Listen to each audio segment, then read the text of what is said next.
निमेश, मुझे पारस पत्थर मिला। यार कहाँ गई, कहाँ है? मुझे पारस पत्थर मिला। पारस पत्थर?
निशा, हाँ? तुझे पता है इस किले का नाम रायसेन का किला क्यों है?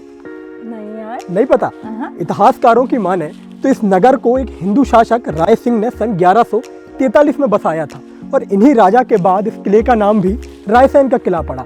और ऐसा कहा जाता है कि फिर उन्हीं के शासनकाल में इस किले की नींव भी रखी गई।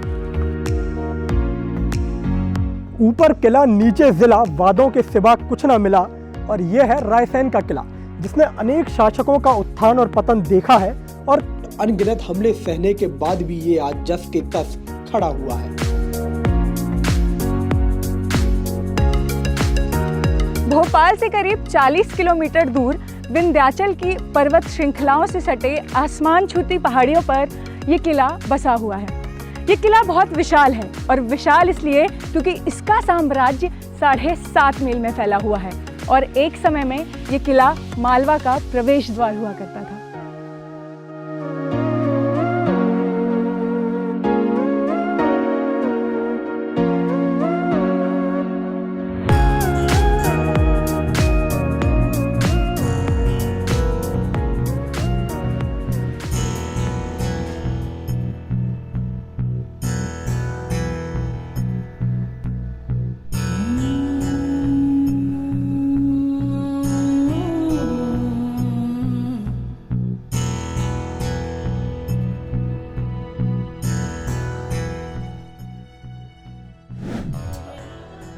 रायसेन के किले में कई दर्शनीय स्थल हैं। किले के पूर्वी ओर सोमेश्वर मंदिर, सतरानी महल, बादल महल, झिरझिरी महल, इत्रदान और पीर सलाउद्दीन की दरगाह जैसी कई इमारतें हैं। तो चलते हैं पूर्वी दिशा की ओर। अच्छा, तू बड़ा ज्ञानी बन रहा था। ये बात बता कि इस किले में प्रवेश करने के लिए कुल कितने प्रवेश द्वार हैं? यार आते वक्त तो 2 ही पड़े थे ना। बिल्कुल गलत जवाब। इस किले में प्रवेश करने के लिए एक समय में कभी 9 भव्य द्वार हुआ करते थे, पर आज समय के साथ साथ सिर्फ 3 ही बचे हैं। तुझे पता है सबसे इंटरेस्टिंग चीज क्या है? इस किले में एक गुप्त द्वार हुआ करता था जिसे सिर्फ राजा और राजा के परिवार इस्तेमाल करते थे जब कभी अचानक से युद्ध होता था।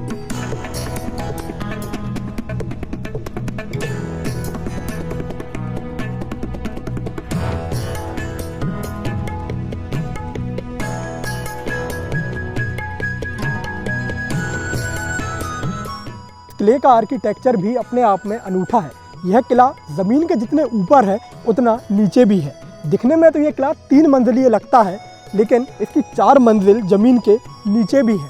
बलुआ पत्थर से बनी इस किले की मजबूत दीवारें तब भी अभेद थीं और आज भी अभेद हैं।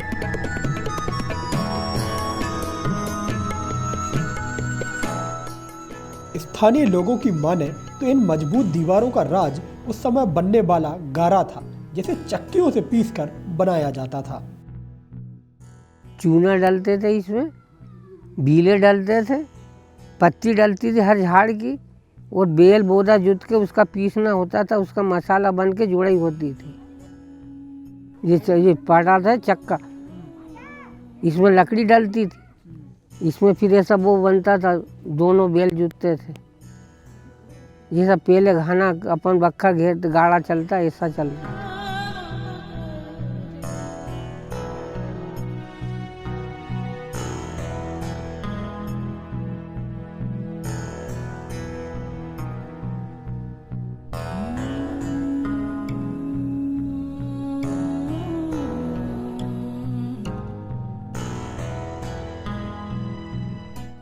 और ये है इत्र महल।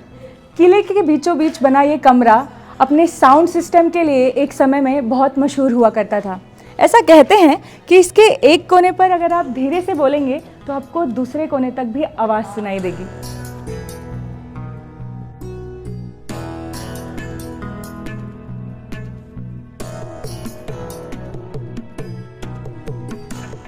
लगभग 1000 साल पुराना ये किला कभी आलीशान हुआ करता था। ये जर्जर दीवारें कभी जगमगाया करती थी। इन्हें ऐसा ही बना रहना चाहिए था, लेकिन समय के साथ रखरखाव की कमी से आज ये खंडर में तब्दील हो रहे हैं।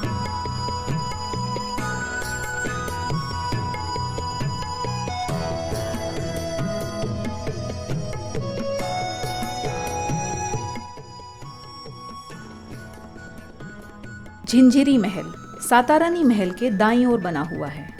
लोगों की माने तो राजा की सबसे प्रिय रानी का नाम झिंझिरी था, जिसके नाम पर राजा ने इस इमारत को बनवाया था।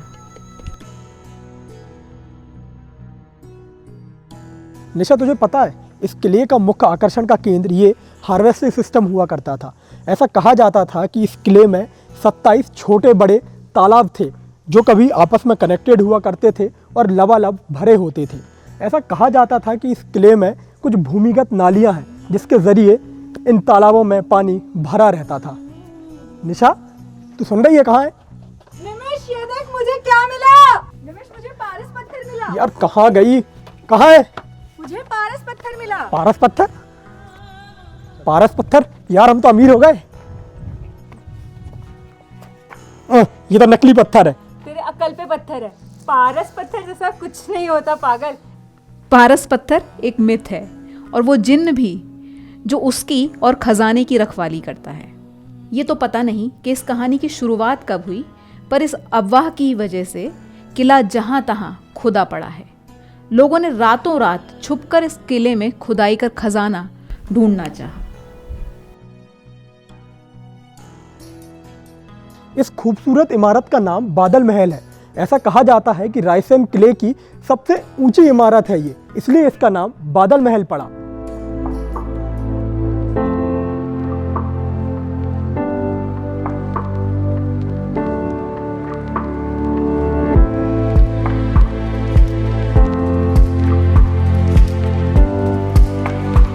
किले में बना शिवजी का ये मंदिर सोमेश्वर धाम मंदिर कहलाता है।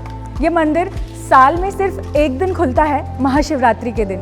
महाशिवरात्रि के दिन ये मंदिर सूर्योदय से लेकर सूर्यास्त तक खुला रहता है। उस दिन यहाँ एक बहुत बड़ा मेला लगता है जिसमें करीब 1 लाख लोग शामिल होते हैं। इस मंदिर की एक अनोखी बात भी है।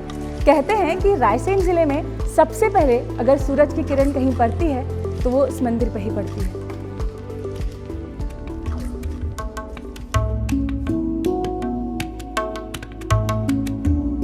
सोमेश्वर धाम में शिवरात्रि की शुरुआत 1974 में प्रदेश के तत्कालीन मुख्यमंत्री प्रकाश चंद्र सेठी ने करवाई थी और तब से ये प्रथा आज तक चली आ रही है।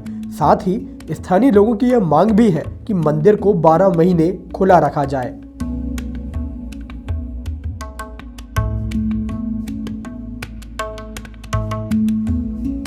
रायसेन के किले का निर्माण एक राजा ने नहीं बल्कि कई राजाओं और बादशाहों ने कराया था। इसीलिए यहाँ की वास्तुकला में हर शासन की झलक मिलती है, चाहे वह परमार हो, गौड़ हो या मुगल। इस किले के अभेद होने के पीछे 2 मुख्य वजहें और भी हैं। एक तो यहाँ के भव्य और मजबूत बुर्ज और दूसरी ये चौकियाँ। एक समय में इस किले में 13 बुर्ज और 33 चौकियां हुआ करती थी, पर आज ये बुर्ज और चौकियां धीरे धीरे नष्ट हो रही हैं, खत्म हो रही हैं। इन्हीं चौकियों पे खड़े होके पहरेदार किले की पहरेदारी किया करते थे। रायसेन का यह किला कई युद्धों का साक्षी भी रहा। इस किले पर 14 बार हमले हुए, जिसमें से एक हमला तो इतिहास के पन्नों में खूब चर्चित रहा। ऐसा कहा जाता है कि शेर शाह सूरी जब 4 महीनों की घेराबंदी के बाद भी किले को जीत ना पाए तो उन्होंने तांबे के सिक्कों को गलवाकर तोप बनवाई, जिसके बाद ही वे किले को जीत सके। बाद में इन्हीं शेर शाह सूरी ने एक विशाल सड़क का निर्माण किया, जिसे आज ग्रैंड ट्रंक के नाम से जाना जाता है। सदियां बदल गईं, रियासतें बदल गईं, लेकिन कुछ नहीं बदला तो इतिहास, इस महल का इतिहास। रायसेन के इस किले को देखकर लगता है कि भारत का इतिहास कितना समृद्ध है। यहाँ अनेकों तरह की कलाएं रहीं, विभिन्न शैलियां रहीं। आपको भी कभी ऐसी इमारत तक जाने का मौका मिले तो ज़रूर जाइएगा इनकी कहानी को सुनने।